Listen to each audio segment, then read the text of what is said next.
Salut mes chers élèves, dans notre cours de géométrie d'aujourd'hui, nous allons voir une petite définition et démonstration sur les interprétations géométriques du module et de l'argument de nombre complexe. Donc on a déjà vu cette partie-là dans les racines énièmes, lorsque nous pouvions que dans le plan complexe, les racines énième de Z forme un pentagone régulier. Donc ça forme un polygone, disons. Les racines énième de Z forment un polygone régulier convexe. Ok, donc c'est à l'aide de l'interprétation géométrique et de l'argument et du module qu'on a fait cela. Mais je prends le soin de bien vous expliquer ça dans le cours d'aujourd'hui. Ok, voici quelques petites notes là-dessus. Interprétation géométrique du module et de l'argument. Donc on donne OUV, un repère orthonormal direct du plan. Ok. Donc lorsqu'on dit un repère orthonormal, ok, donc nous avons déjà appris ce qu'est un repère orthonormal. Un repère orthonormal, c'est un repère orthonormé. C'est-à-dire les deux axes du repère, c'est dans le plan, ok, parce que c'est du plan. Eh bien, c'est dans le plan, les deux axes sont perpendiculaires dans cette figure. Ok? Donc, la distance qu'on prend pour une unité en abscisse, c'est cette même distance qu'on prend pour une unité en ordonnée. Eh bien, module de U égale à module de V égale à 1 et U point V donne 0 puisque les deux axes sont perpendiculaires. Donc, c'est dans ce contexte qu'on parle de repère orthonormal. Et le mot direct, on l'utilise parfois, c'est juste pour dire la façon dont on doit lire, donc comment l'orientation se fait. C'est comme le cercle trigonométrique. Donc vous avez appris comment est le sens direct du cercle trigonométrique. C'est dans le sens inverse de l'aiguille d'une montre. Eh bien, c'est ainsi qu'on pourrait avoir le sens direct dans ce repère orthonormal direct. Eh bien, comment? Ici, on a le point A, ici, le point B et ici le point C. Eh bien, ça se lit ABC. Mais on ne peut pas dire CBA, CAB. Si on dit CAB, c'est... Ok, donc si on dit CBA, disons, si on dit CBA, c'est dans le sens indirect qu'on lit ça. Mais dans le sens direct, ça se lit ABC. Ok, donc on commence avec le point qui est le plus près de l'origine. Eh bien, on lit ABC. Mais dans le sens inverse, c'est CBA qui est le sens indirect. Ok, donc c'est dans ce contexte qu'on parle de repère orthonormé et orthonormal direct. Maintenant, on pourrait avoir un repère orthonormal direct et qu'on lit CBA ou ABC. Ça n'aura pas de problème. Mais pour les angles, eh bien, le sens conventionnel qui va donner le signe plus ou le signe moins pour les angles, eh bien, c'est suivant la nature du repère. Est-ce que le repère est orthonormal direct ou indirect? Dans les espaces vectoriels et affines, on aura à bien démontrer ça. Comment on pourrait reconnaître le repère orthonormal direct et le repère orthonormal indirect. Comment on peut le reconnaître? Ok, donc dans les cours à venir, on aura à démontrer ça. Comment reconnaître le repère orthonormal direct et le repère orthonormal indirect. Ok, donc voilà, ici dans cette figure, ok, donc on a un repère orthonormal direct. Ok, donc, mais je vous explique le sens direct, qu'est-ce que ça signifie pour le plan complexe, qu'est-ce que ça signifie pour le sens direct. Donc, pour les points, si on doit dire ici, d'après la figure, ABC, ok, on doit dire ABC pour les points. Mais si on dit CBA, c'est dans le sens indirect qu'on lit ça. Mais ça n'aura pas beaucoup de problèmes là-dessus si on dit CBA. Mais pour les angles, eh bien, le sens va avoir beaucoup d'importance. C'est pourquoi on précise que le repère orthonormal direct. Okay? Donc, lorsque vous résolvez un exercice dans le plan complexe, si on vous dit que le repère orthonormal est direct, eh bien, cela veut dire que c'est dans le sens de l'orientation du cercle trigonométrique qu'on doit avoir un angle positif. Ok, maintenant, on donne dans cette note 3 nombres complexes A, B, C. Ok, donc C est différent de A et C est différent de B. D'images respectives A, B et C. Cela veut dire que A pour A fixe petit a, B A fixe petit b, C A fixe petit c. Alors, suivant l'interprétation géométrique du module, si on a le module de C moins B sur C moins A, nous avons appris que le module d'un rapport, c'est le rapport des modules. Eh bien, on peut prendre module de C moins B sur module de C moins A. Module C moins B, puisque C représente la fixe du point C, eh bien, nous remplaçons C moins B par Z de C moins Z de B en module. Et nous remplaçons également C moins A en Z de C moins Z de A. OK, en module.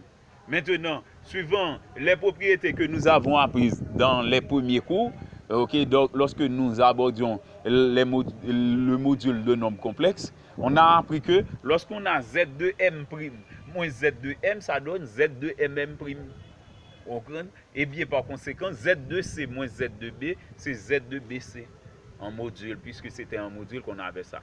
Z de C moins Z de A, c'est Z de AC en module. Maintenant, le module de Z de BC donne le module du vecteur BC. Le module de Z de C moins Z, le module de Z de AC, c'est le module du vecteur AC. Et le module du vecteur BC, c'est BC. Le module du vecteur AC, c'est AC. Eh bien, donc, si on a le module de C moins B sur C moins A, ça donne BC sur AC.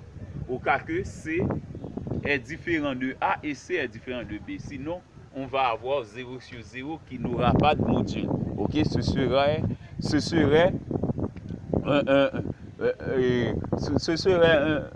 un nombre complexe inexistant. Ok, donc ça, ce serait un nombre inexistant parce qu'on va avoir 0 sur 0, ok, qui pourrait avoir une infinité de valeurs, ok, lorsqu'on fait la division 0 par 0. Donc ça n'existe pas dans C. Maintenant, pour un argument, c'est presque la même chose. Pour le module, on faisait le module du rapport. Eh bien, quand c'est l'argument, on prend l'argument du rapport. Argument de C moins B sur C moins A. Donc, puisque nous avons déjà appris que ce rapport était l'équivalent de Z de BC sur Z de AC, pour le numérique, ça donne Z de BC. Pour le dénose, ça donne Z de AC. Eh bien, on dit que ça donne argument de Z de BC sur Z de AC. OK? Maintenant, on donne le schéma que nous allons expliquer tout à l'heure. Ok, mathématiquement, nous avons appris que lorsqu'on a le rapport de deux nombres complexes, eh bien, un argument d'un rapport, c'est argument du premier moins l'argument du second. Donc, c'est argument de BC, de Z de BC moins argument de Z de AC. Eh bien, comment on fait ça mathématiquement? C'est pour avoir argument de Z de BC moins argument de Z de AC, eh bien ce qu'on fait, c'est on devrait avoir U de BC. Ok, donc pour effectuer l'argument, donc pour effectuer cette différence, donc c'est U de BC moins V de AC. Donc, ce que le vecteur V, ok, ce que le vecteur U, ok, l'angle que fait le vecteur BC avec l'axe des réels, ok, on assure ça, donc ça c'est l'angle. La partie assurée représente l'angle formé entre le vecteur BC, d'abord, l'angle formé dans le sens direct, c'est l'angle formé entre le vecteur U et le vecteur BC, ok, qu'on assure ici, ok, moins l'angle que fait entre le vecteur V et le vecteur AC. On assure cette partie. Ok? Voici l'angle que fait le vecteur V avec le vecteur AC.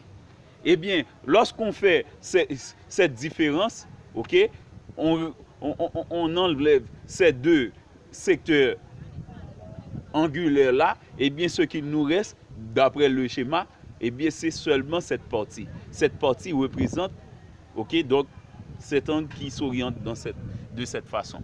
Donc, vous voyez, donc, le sens de la flèche, donc, c'est l'angle qui reste. Ok, donc en faisant UBC moins VAC, eh bien l'angle restant ici, c'est la partie. Donc en assurant UBC, ok, voici UBC. Eh bien, la partie commune, c'est cette partie assurée avec de la craie de couleur blanche. Maintenant, moins VAC. VAC, voici A, voici C. Ok? Donc ça c'est le premier cas, ça c'est UBC que l'on appelle K1, ok, dans le schéma. Maintenant, il y a VAC, ok, voici V, voici AC, ok, c'est cette partie-là qu'on assure. Et bien maintenant, en assurant ces deux parties, quelle partie qui reste non assurée? C'est cette partie-là. Et bien c'est cet angle-là, ok, c'est cet angle-là qui représente UBC moins VAC. Et bien cet angle, c'est l'angle ACBC. Ok, donc l'orientation se fait dans ce sens, et bien on va pouvoir l'expliquer. Donc voici le vecteur AC. Voici AC.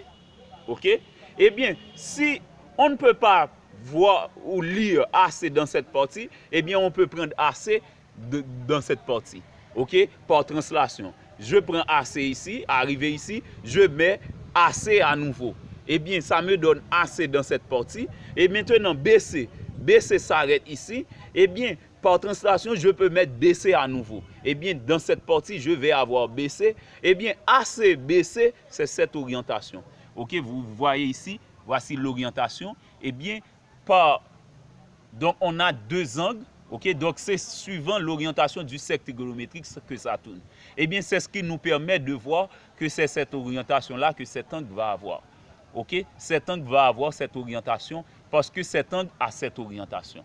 Ok, donc l'angle assuré ici, c'est deux angles opposés par le sommet. Donc ce sont deux angles égaux. Mais dans la réalité, c'est cet angle-là qui représente ACBC. Mais nous faisons ça par symétrie de façon pour prouver que la vraie orientation de l'angle ACBC. Ok, donc puisque ça se fait dans le sens de l'orientation du cercle trigonométrique, eh bien assurément l'angle ACBC va être un angle positif. À moins que les autres angles, ok, donc à moins qu'il y ait d'autres contrariétés, mais suivant la façon dont on fait choix et des angles et dans ce schéma, eh bien l'angle ACBC va être positif. Ok, on va avoir plus quelque chose, plus θ par exemple. Si on veut, on peut transformer ACBC en CACB. Ok, donc si on change AC en CA, BC en CB, eh bien ça ne va pas changer le résultat. Mais si on change uniquement AC, eh bien on va avoir une différence. Ok, parce que CA, c'est moins AC que ça représente. Eh bien, ça va affecter le résultat. Mais avec ACBC, on pourrait avoir CACB. Ok, donc c'est encore la même chose.